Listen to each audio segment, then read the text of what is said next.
Una po sa lahat ay kinikilala kong dakilang liwanag, na siya ang God Almighty, na siya ang naging langit na Diyos Ama, naging lupa na Diyos Anak, at naging tao na siya ang Diyos Espiritu Santo, King of all King, Ama Adan. Kinikilala ko ang divino persona, ay kinikilala ko ang nilikha ni Amang Adan. Siya si Ina Eva, Queen of all Queen, na siya po ang Diyos Espiritu Santo. Kinikilala ko ang divino personal ng Diyos Ama. Siya si Ama Martiniano Managelo Damagan Talosig, siyang personal ng langit, siyang personal ng buhay. Kinikilala ko ang divino personal ng Diyos Anak. Siya si Inay Maria Conchita Santiago Ilagan, siya po ang personal ng lupa at siya rin ang personal ng katawan natin. Siya ang personal ng ating katawan. Kinikilala ko po ang divino personal ng Diyos Espiritu Santo, ng divino personal ng Diyos Espiritu Santa, Ama at Ina ng Sanlibutan. Ama at Ina ng Sanlibutan na sila po ang pinagmula ng ating buhay at ng ating katawan. At sila rin ang pinagmula ng sila rin ang pagmumula ng walang hanggang buhay at walang hanggang kaginhawaan nating lahat. Kinikilala ko po ang dalawang pag-ibig na aking pinagmula ng aking ama Prinsipe Dalmasio Vilma at ang aking ina Prinsesa Wilma Dalmasio. Sa lahat ng mga kapatid, trumpeta, maestro at maestra ng Motherland at ng Promised Land, yung mga nauna at yung kasalukuyan, God light sa ating lahat.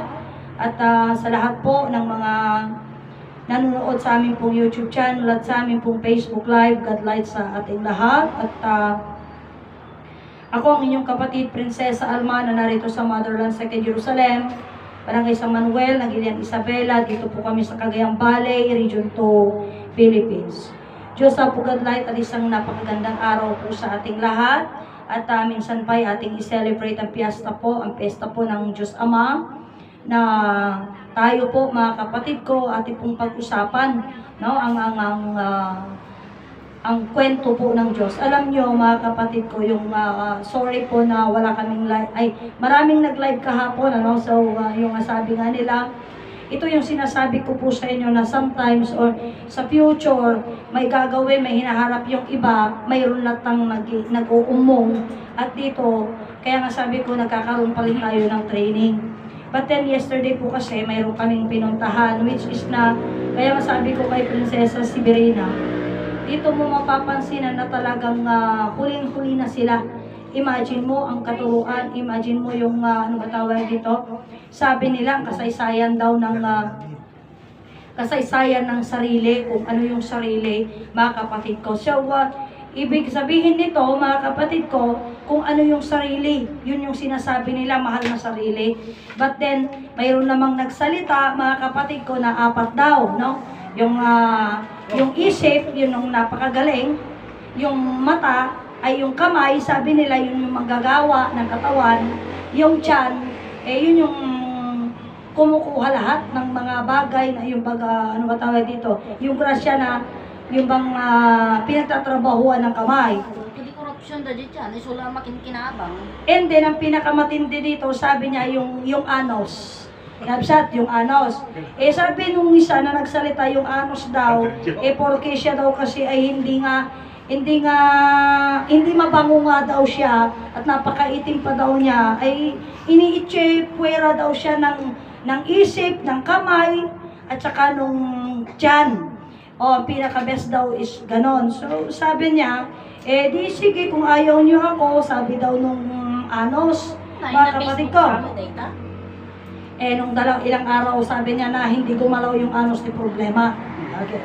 Yun ang mga kwento nila, mga kapatid ko, ng sarili. Mga kapatid ko. Kaya nga sabi ko nga, sabi naman ni Prinsipe Mar, datamit tatakitam ta biology mo, dahita. Karana, nabsat. Okay, mga ganon sila mga ganon yung mga. Kaya nga sabi ko, malayong-malayo sila. Kaya nga nung kadarating pa lang namin, ano ba tawag dito? May programa daw sila. Nagbayag na pa'y nga, ayaban, Diyos ko. Di na pa'y makapagbuo. So, ko na nga rin din. Motherland day ta, kay Jekirina, hindi ka kwa. No, pinapaitan, alis daw, no, kinantaan, na nabuntaw ko na da. Sat, iso siya ko na mo, ayaban dati, Prinsipe nga kanta, o tuladong damot din nga kanta, Hanyo yaw awid data dya madalan ang anak. Tano sarita, antipi-prinsipe ka talaga mga kwa.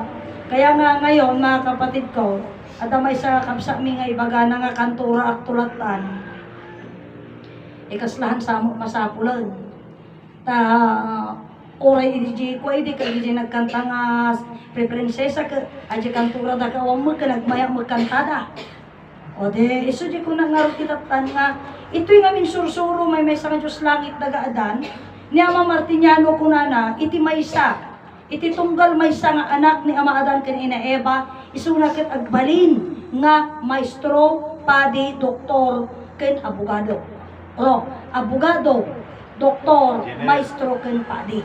Oh, so DJ nga rod nga isuna ket agbalin nga kasjay, iti maysa nga anak. Kabsat, adi individual nga anak. Ataw pa nga kurso na adayan, kabsat. Okay, ito ticket ko kabsat. Ito ayam mi ka itatagahan lang nga DJ.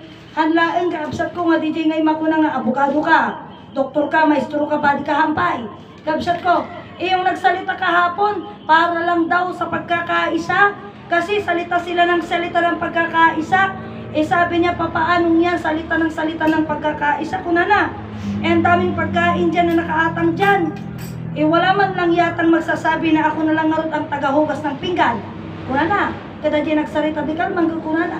Kahit siya na lang daw ang tagahugas ng pinggan, ay kaya dato di tayo maon, kabsat. Nga, kwan. Iso dito yung itatangag din na kabsat ko. Ito'y kanyami kakabsat all around kami ito'y. Aji lang ag-gitara tayo nga all around. Kabsat. Nungam no di jay kas kumay di may sa ikaw nakatoka ka oray hang asikati nakatoka diyan i kusina. Mabalin mo nga i-handle jay. Kayang-kaya mo na ta jay. Kabsat.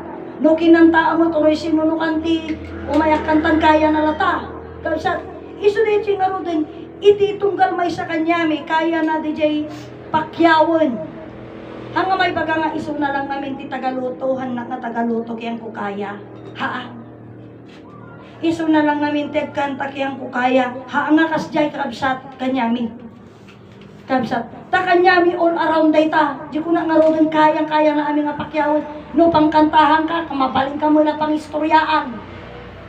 No awanti kwan, mabaling ka lang nga tagay now. Kabsat, mabaling na lang kasi kati mga andar kusina. No anya ti wayakin no sino ti makawaya. Kanyami, ijay pasad na. Yun yung napakaganda po sa amin. Mga kapatid. Isungaro dyan ko nagkaroon, iti may sa nga Diyos, langit nagaadan, kabsat. Iti punto, kabsat ko nga, dato'y ayaw ko yung usapan kasi na, di ko na ni Brother Petronio, nga iba kasi yung usapan dito. Nya? Takitaan. Marami sa atin, dato'y tinagmadi, once nga ipasok mo, tisaritaan, disiplina. Ikaw yung good disciplinarian na hindi mo madisiplinaan yung sarili mo. That is the worst part of it.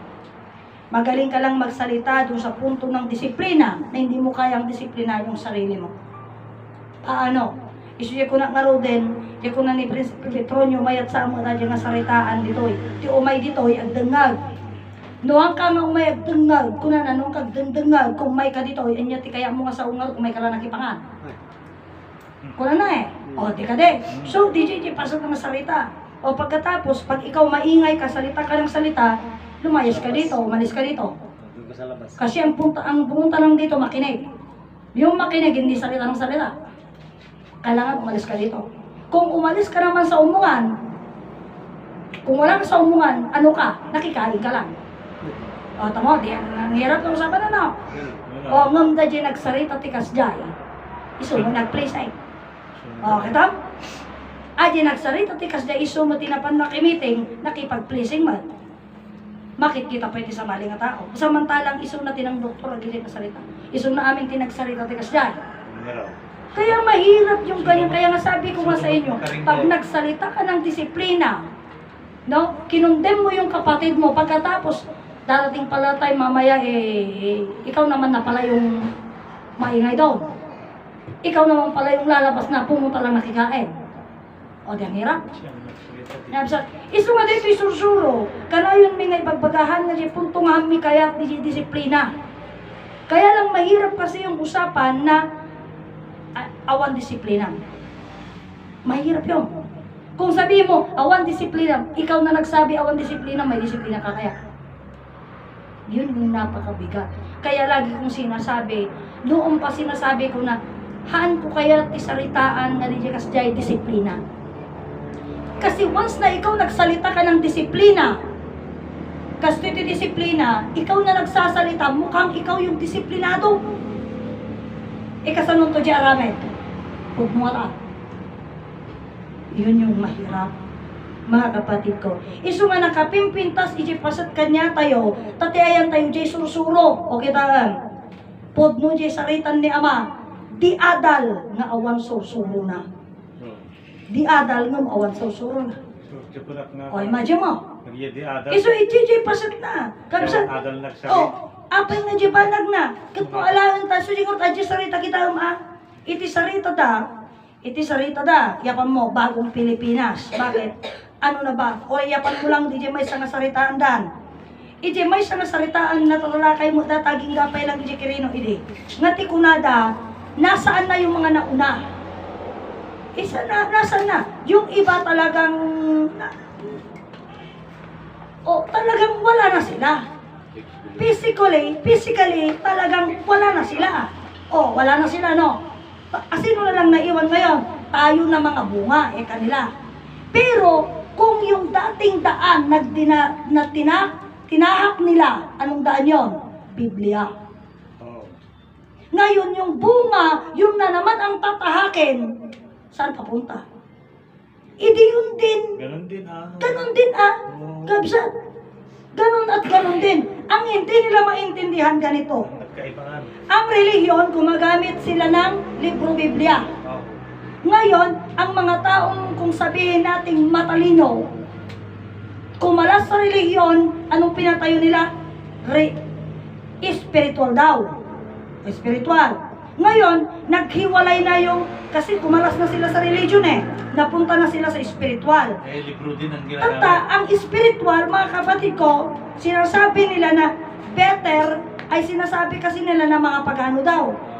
Pero kung ang spiritual, kasi ang reliyon ay gumagamit ng libro Biblia, mga kapatid ko, kumalas ka sa reliyon, sinabi mong ikaw na ay spiritual, then yung ginagamit ng reliyon ay ginagamit mo pa rin. Ano yon? Libro Biblia. May mga verse-verse sila na. Ganun pa din yung verse na ganito, yung Ezekiel ganito. Ano ka? Hindi ka kumalas sa relihiyon. Hindi ka nag-spiritual. Kundi nagpatayo ka lang din. Parang ano lang yan. Katoliko. Kumalas ka sa Katoliko, nag-born again ka naman ngayon. Sabihin mo na ikaw born again ka, ang totoo ay ang born again, hindi ang Katoliko kunam. Parang kumalas ka lang dyan Ngayon sabihin nila, spiritual sila. Pagkatapos yung kanilang ang kanilang ginagamit, kagaya ng Kristo kayo manggi. Nag-register pa din sila. Anong marot ang kaibahan mo na ng sarili yun? Parang, kasi ang naiintindihan ko, parang ano lang yan parang mga born again lang sila, kumalas sa Katoliko. Nag-transfer ka lang din ng luganan. Parang ganon.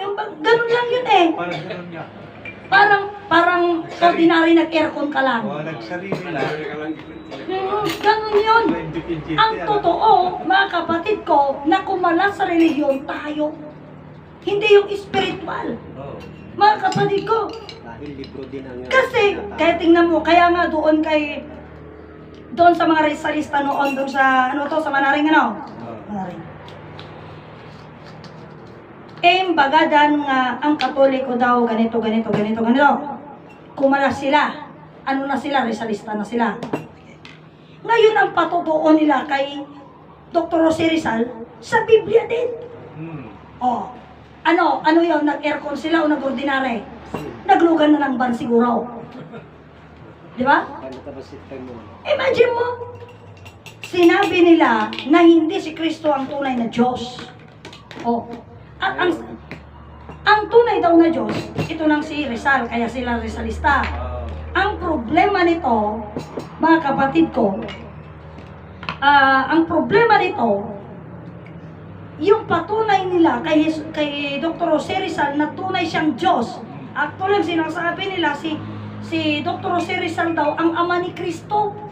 Bakit? Kasi nga yung bang ama, bakit mo ko pinabayaan yung salita na yan? Hindi kasi ganun yung pagsabi. Ang pagsabi doon, ele sabaktani. Ele sabaktani sabi kasi. Ili-ili, kung ano. Ele. Pagkatapos, bakit naging ele? Saan nakuha yung ele? Kasi doon sa no limitang hire. No, di ba Ibrahim. Di, pero doon sa no limitang hire, doon na sa El Filibusterismo, si Ibarra, ang pangalan niya doon sa El Filibusterismo, si Ibarra naging mag-aalahas na siya, at ang pangalan niya na ay Elias. Kita atin arami dano kasunod na pinag-drive. O tada di Eli sa baktani nga kunan na deta ni Jesu Kristo idi lang sa dati cross nga, ama bakit mo ko pinabayaan? Yun daw Eli, yun daw yung tatay niya. At si Eli daw, yun si Elias sa El Filibusterismo. Nga si El Filibusterismo, yun si Ibarra. Nga si Ibarra, yun si Dr. Jose Rizal. Kitamtikas. Anya tinagalaan dam aming puro libro. Kabsat, nga naisurat, matalino tinagsurat. Kabsat. So being kasjay kabsat, nga banag na, susi ko na, tapos tinawag dati bagbagida, da kami spiritual, da kami katotohanan, da kami yung totoo. Ano yung basihan? Ano pang katotohanan? Tingnan mo ha. Hindi yung pinapaboran ko ang Romano Katoliko. But then, kayo na mga spiritual na sinasabi nyo, this is a wake-up call. Gumising kayo. Baka yung, alam nyo, baka yung tawag dito, Romano Katoliko kayo, nanaginip kayo, sinabi nyo ng mga spiritual kami, mas totoo kami sa Romano Katoliko. Mahiya kayo sa mga sarili nyo. Bakit ko sinabi yun? Kita nyo, aming nga bato, tinulad yung Romano Katoliko. Imagine nyo, ang aming nga kopita, pinagmisa, tinulad yung amin. Amin niya pa naman. Yay. Kurbata na kaya. Ang naganda dyan. Naglubot gano'n. Yung pinaglubot, kaya nga ganun nasasabihin ko. Kaya nga sabi nga nila, tignan mo ha, kailangan, di ko na nanikwa, dito dyan, inchik nga, hilaw nga kunada. Fatherly. Kunada nga kasjay, ngayon baga na, kailangan na tayo na hindi tayo maniwala sa dayuhang paniniwala. No? Paano yung Biblia, apay, dadya Biblia ka, di ko kuko, Pilipino, dadya ka saan? Ikaw yung Biblia pa rin ang pinagbabasyan mo. Ano pa? Kita ang databadong mo't noon niya nakabarong Tagalog ka, wano naka-t-shirt ka, wano naka-long sleeve ka. Kadadya long sleeve mo nga dadya ka. Bado Amerikano dadya, tinulad mo. Tawang mo ti, awang mga nag-arami talaga production tayo, di bado tayo, aya. Pilipin niya. Awan magkasi talaga eh. Ha? Nagkaligit-ikot-ikot. Agahon lang hinamawit. Di ba Saka, nga no, adadya igor, ay agbaba, di, Inabel. Inabel. adag pa iso ti inabal, anya. Iti problema, depende lang mo ayan natin naggamgamit. Tatanungan mo ito yan tayo, mas mahal pa. Parang, ano ba tinatawag dito? Di ba yung mga organic, Okay. Mas healthy daw ang organic kaysa yung natural namin tinatanim lang. Organic nga, especially yung pagkakakuha niya. Paano mo ma-maintain na magkamain ka ng organic? Yung okrang isang kilaw ng sino lang na farmer na nagtitinda, ay siya ay nagtitinda siya ng 20 pesos. Yung organic isang agasaw. Ano mag-organic ka? Nangingina. Ay, hanin na hanggang. Baka una ka pa yung namatayan at awang ortigatang mo dyan, saan ka mo ngay? Di ka? Itatang pag-usapang organic ang kumakain lang dyan mayaman. Ngayon, mahal kang organic. Kasi, pag kagaya ng mga Japanese product, mga organic daw yon. Kaya ba natin yon? Pati itlog, may organic na itlog. Okay, no, tagsa nga 10 pesos dadya, basta nga white leghorn, dadya organic, itlog ka 20 pesos, di, sang ka pa. Hindi pagkakong hindi organic, Nalaka madadain. Halang ka di dyan. Nalaka mabanglay. Oy. Nangilan Juan, na. sige nga ba, nalaka mabanglas, nalaka madadaal. Pero ang presyo nga rod ngayon. Presyo na. Kaya nga ang problema nito, hindi natin kaya yung presyo. Ay, talaga. Number O, diba? 1 di dyan. I-rep mo dyan. I-com di O. dyan. Organic di dyan. Nalaka madadain. O ganon, kinuwan rin mi nga rod, kasano kang ortota. Sumarot di. Kaya gumatang kapay, parang bigyan kitang aircon Bigyan kitang aircon Ako nang magbayad ng kuryente mo, kung nanakay.